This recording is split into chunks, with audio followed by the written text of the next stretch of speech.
Welcome back to another episode of the Daily Flip podcast. I'm your host, Alex, and today we're going to be flipping through a story talking about the town halls going on across this country, whether it be Bernie Sanders, whether it be Republicans hosting their own town halls. What is going on with all these town halls? And, of course, we will end today with our daily delight, a story meant to leave you feeling positive, ready to take on the day. Now, that's enough rambling from me. Let's jump into our daily debate. Is Bernie Sanders building momentum with these town halls across the country? If you haven't been paying attention, he's been doing them in state by state, trying to rally support, trying to push back against some of the ideas that he feels are insidious going on in this new administration, some of the practices that he doesn't necessarily like. Oh, boo, oh, poor Bernie. But the point being that he is getting momentum, and you cannot deny that this man has built a grassroots movement before. Will he be able to do it again? Will he be able to possibly turn the populist sentiment that was channeled into Donald Trump against the party that it was channeled towards? Well, I think there's an interesting argument there. I want to know what your opinions are. Throw it down in the comment section. With that said, let's actually jump into our article. It comes from Politism today, a little bit left-wing, so if you don't like Politism, kind of get over it. I'm going to be honest, get over it, because you got to hear news from all sides of the aisle. So, with that said, the headline reads, "We're gonna vote you out. Roger Marshall flees town hall. This is getting to be a pattern." Now, is this starting to be a pattern? I've seen maybe 2 or 3, 4 reports at the most of Republican senators, congressmen leaving town halls early, and that is not to say that that is not a high number. You would love for them to stay at every single town hall and stay for the entire time in order to really hear their constituents. But I've also seen reports within the last year, not necessarily within the last few months, of Democrats doing the exact same thing, especially the ones that were out there talking about Kamala Harris and supporting her during her time, and some of them walked out early because they didn't necessarily want to answer some of the questions, which is it's their prerogative, though they should listen to their constituents. They should have to deal with the hard questions. They also do have the ability to leave. I just hope that if they do leave and they don't take any of the questions seriously and they don't actually address anything that was even brought up while they were there, then yeah, the supporters should go out there and say, no, we're not voting for you, we're going to actually primary you, so on and so forth, because the only way our system works is by allowing for an understanding that each representative is a true stalwart of their community. And when I say stalwart, they have the beliefs of their community relatively, they have the interests of their community in mind, and they're willing to go to bat for them, not for themselves, not for their own interests, not for what their lobbying buddies say. And when you walk away from town halls, when you walk away from the people directly speaking to you, the people in that town hall should get the proper impression that you don't care about them, you don't stand for what they stand for, you don't actually want to represent them, and you're not going to serve their best interests, therefore get you out of town. Now, I think we should start with this first quote, and then we're going to delve into the Bernie side of things too, because I think that is also a very interesting trend. Quote, "The new administration is very young, just over 5 weeks old, yet the actions it has taken have served to incense people." And we mean incensed, as in booing, threatening, complaining, demanding, asking a Republican senator to be accountable, in short. And in the case of Roger Marshall, things got ugly this weekend. And if you do want to go read this article, because it has embedded videos on Twitter, X, whatever you want to call it. So if you want to go read that, it's in the description below that like and subscribe button.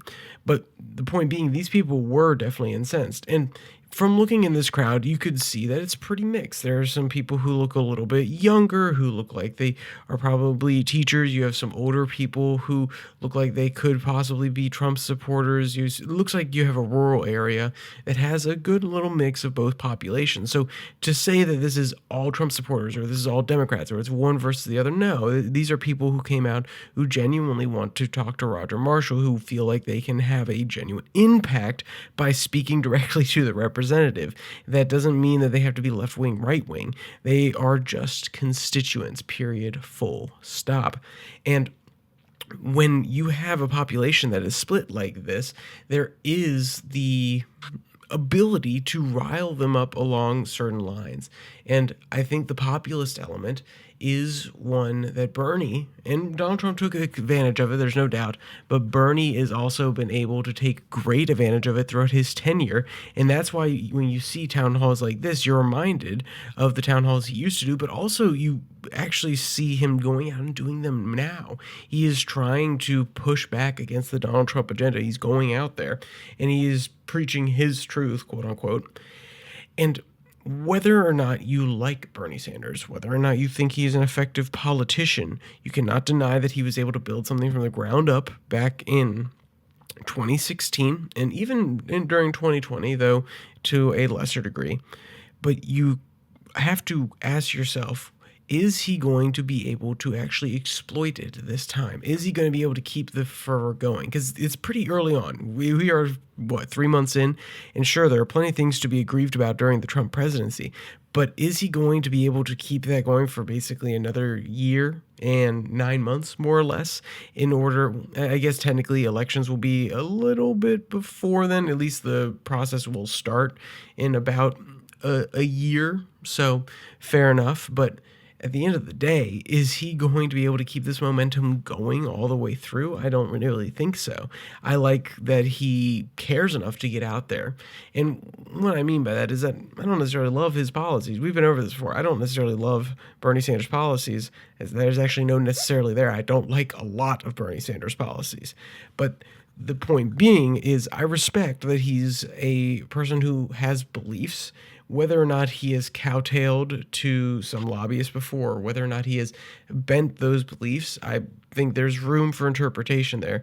But he seems to be a pretty ardent defender of what he believes in. Then again, it is ironic that some of his beliefs buckle up against exactly what he does, but that is not necessarily the point. He is a person who is at least willing to go out there and directly engage with the people. He can be dismissive when he does it, but he does go out there, directly talk to the people. Then again, normally only his people, but still, there is some respect there. He is a person who does not want to be taken lightly. He's not just there for his own ends. I feel like he truly believes what he says. Does that mean that it's okay that he's trying to dismantle some of the cornerstones of American society? Not necessarily. And yes, when I say that, I do mean capitalism, because whether or not you like it, the United States is a capitalist nation, and to tear down one of the fundamental pillars, which is capitalism, a capitalistic economy, you would actually be tearing down one of the key pieces, one of the key threads in our fabric that allows us to exist in such a multi-plural way.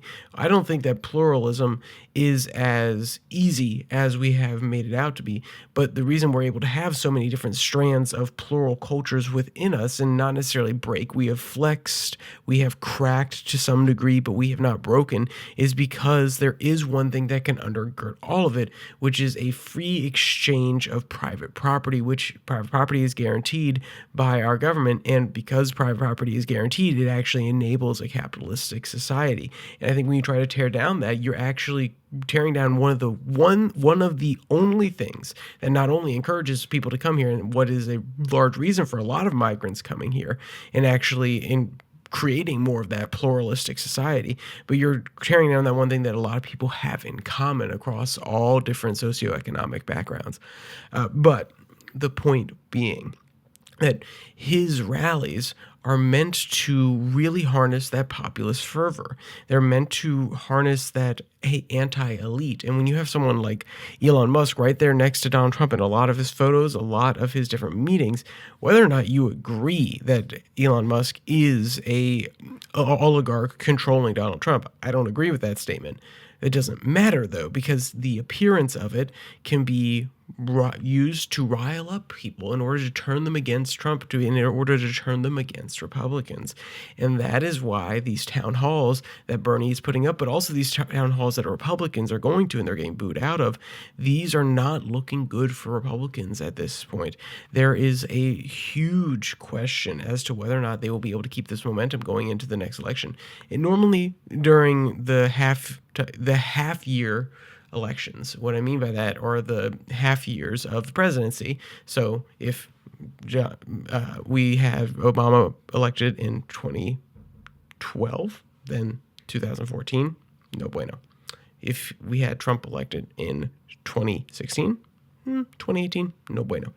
The half-year elections don't normally go well for the party that is in power. Well, now we're going to see a real-life example of whether or not Donald Trump's going to be able to hold on to the momentum going into, well, let me check here, 2026.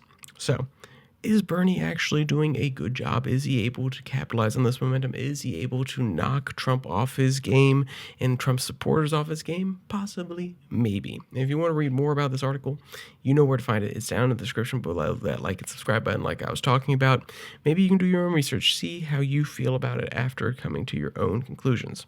So with that, let's jump into our Daily Delight. This one comes from our friends at Animals Around the Globe. Headline reads, adorable golden retriever's best friends hugs with excitement at every meeting. And yes, you are right. If you are thinking that this article is going to include dogs giving each other hugs, there are lots of photos of them. These two playmates, they're not necessarily living in the same house. They actually have two different owners who bring them to little playpens and they can do their own thing. It's an adorable little story. So if you want to go check it out, like I said, link is in the description below. That like and subscribe button, it'll bring a smile to your face, hopefully. With all that said, if you also want to check out the podcast on Spotify, Podcast, Podvine, basically anywhere where a podcast is solely audio and you want to download it, you can check out all the links in the description. Or you can go follow the Twitter handle at Your Daily Flip. That's not going to give you any, podcast only, but that will bring you back to the videos every single day because I post a link there, and they will also bring you back on Tuesday and Thursday. Yeah, you may be listening to this on a Monday, Wednesday, or Friday. Actually, you'll be listening to this on a Monday. But the point being that you may be saying, whoa, wait, hold on. Content on Tuesday and Thursday? Yeah, there's content on Tuesday and Thursday. It's called 6 and 6. It's 6 stories from around the world in 6 minutes or less. It's international news, supposed to be easy and consumable. So, with all that said, there's only one more thing to say. Stay safe. Don't die.